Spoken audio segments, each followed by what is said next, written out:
Se a Uber e a 99 está ficando cada vez pior, porque o motorista por aplicativo continua ainda rodando? Esse é um questionamento válido e muita gente faz esse questionamento. Eu já vi, inclusive, aqui mesmo no YouTube, pessoas colocando: reclama, mas não larga o osso. Hoje eu quero fazer, juntamente com você, uma rápida análise do cenário em que nós, brasileiros, vivemos como um todo. Não apenas o motorista por aplicativo, mas como um todo.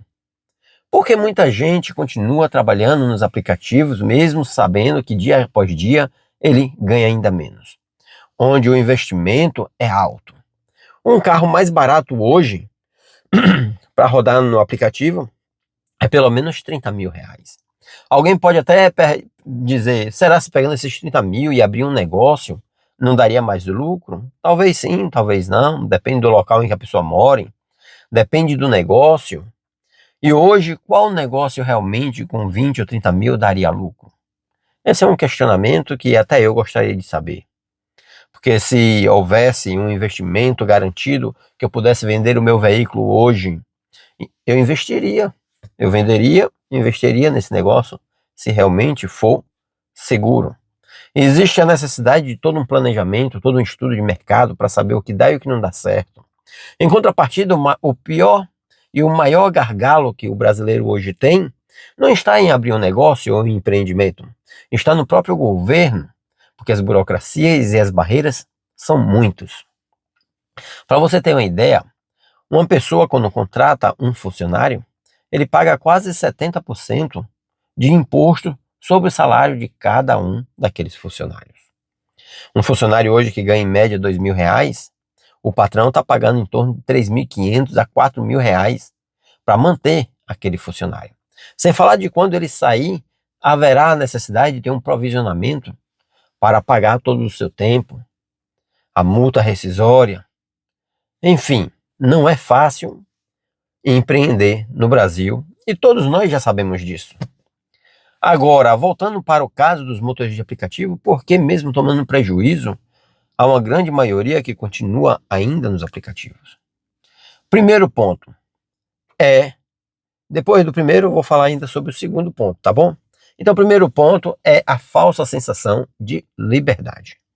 Um exemplo, neste exato momento eu estou aqui conversando com você, eu tenho quase 20 minutos aqui sem receber uma única chamada, sem uma única corrida. Eu estou aqui na minha casa, é um bairro próximo ao centro, mas eu não estou conseguindo receber chamadas. Então eu tenho essa liberdade, já que tenho esse tempinho aqui, estou gravando e falando com você. Mas se eu quiser também não trabalhar hoje, eu não vou trabalhar. Se eu quiser ir para dentro de minha casa, deitar na minha cama e assistir filme, comer pipoca, contar piada, eu vou fazer isso. Eu tenho uma liberdade para isso. Ninguém vai ligar para mim e dizer: você tem que vir trabalhar, senão você vai ser demitido por justa causa. Não acontece isso com o motorista por aplicativo. Só que também tem um detalhe: os boletos continuam chegando. Tem um detalhe: se ele não trabalhar, ele não ganha nada. Ele não tem previdência social. Alguns podem até dizer: o motorista por aplicativo deveria trabalhar, ter pelo menos um MEI. E eu concordo com você, seria uma boa. Porém, o MEI também há uma limitação que, na minha visão, acaba não fechando a conta para o motorista por aplicativo. Porque o MEI existe um faturamento anual limitado a 81 mil. Só que o motorista, para ele tirar pelo menos 4 mil por mês, ele vai ter que faturar 7 mil. Se você pegar 7 vezes 12, vai ultrapassar, meu amigo, o faturamento anual do MEI. Então, para ele conseguir tirar um salário de 3 a 4 mil, tendo em vista todo o seu custo, porque o MEI ele calcula sobre o valor bruto e não sobre o valor líquido. A não ser que este MEI contrate, e aí ele vai ter uma prestação extra todo mês, que é um contador, para poder fazer a distribuição de lucros. Algumas pessoas, e eu escuto muito isso aqui nas redes sociais, é que o motorista por aplicativo deveria estudar, se profissionalizar. Você sabia que no Brasil Existe uma boa parcela dos motoristas por aplicativo que são formados em administração, engenharia e até advogados? Pois é. E por que estas pessoas tão qualificadas estão preferindo continuar rodando aplicativo? Porque eles conseguem, com toda a ruindade, ainda alcançar um salário líquido de R$ 3.000, 3.500. A maioria se sente, como eu falei anteriormente, a sensação de liberdade, poder viajar a hora que quer, ir para uma festa, ir para a formatura de um filho, de uma filha, coisa que as empresas privadas não oferecem para o cidadão brasileiro. E isso é a realidade, eu não culpo as empresas. O maior gargalo nosso está na governança, que não tem feito uma boa administração, não tem realmente criado oportunidades para aquela pessoa que acabou de se formar conseguir adentrar o mercado de trabalho.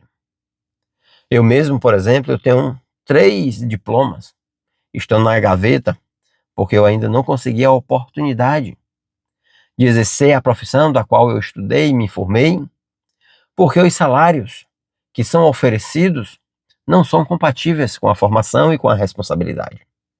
E isso faz com que muita gente decida ir para os aplicativos. Muitas outras pessoas se veem obrigado a trabalhar como motorista de aplicativo porque de uma hora para outra a empresa fechou e demitiu em grande escala. E hoje está muita gente vindo para o mercado, se tornando motorista de aplicativo exatamente por isso. Eu já cansei de pegar passageiros dizendo que tinha acabado de ser demitido e a solução para ele naquele exato momento seria exatamente esta: trabalhar como motorista por aplicativo. A maioria de nós, quando entramos para trabalhar como motorista de aplicativo, nós não escolhemos isso como uma profissão. Escolhemos isso como um meio para ganhar o sustento de nossa casa, da nossa família.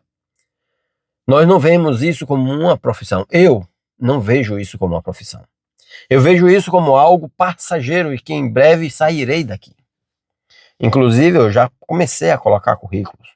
Porque se é para mim ganhar 2 ou 3 mil no mês, é melhor com que eu vá ganhar este mesmo valor em uma empresa, com carteira assinada, onde eu terei previdência social, onde eu terei seguro-desemprego, onde eu terei os benefícios caso Deus o livre e guarde, eu venha me acidentar ou eu venha estar doente, que Deus nos livre, tanto a mim quanto a você.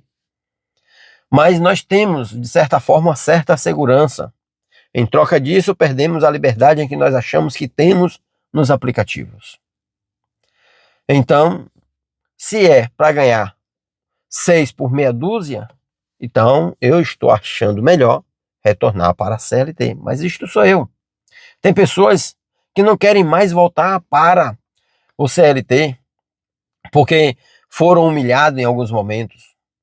Em contrapartida, somos mais humilhados aqui, quando nós vamos transportar um passageiro que vai passar no máximo 15 ou 20 minutos dentro do carro e ele fica querendo desfazer da gente porque somos motoristas por aplicativo. E a pior coisa é fazer transporte para passageiro do X, porque estes são os mais mal educados, enquanto o pessoal do Black, do Comfort, são geralmente os mais gente boa. Vai entender o nosso país? Agora, eu aponto para vocês somente esses 2 pontos. Primeiro, a falta de oportunidade no mercado de trabalho dentro da área de qualificação do indivíduo, do cidadão de bem.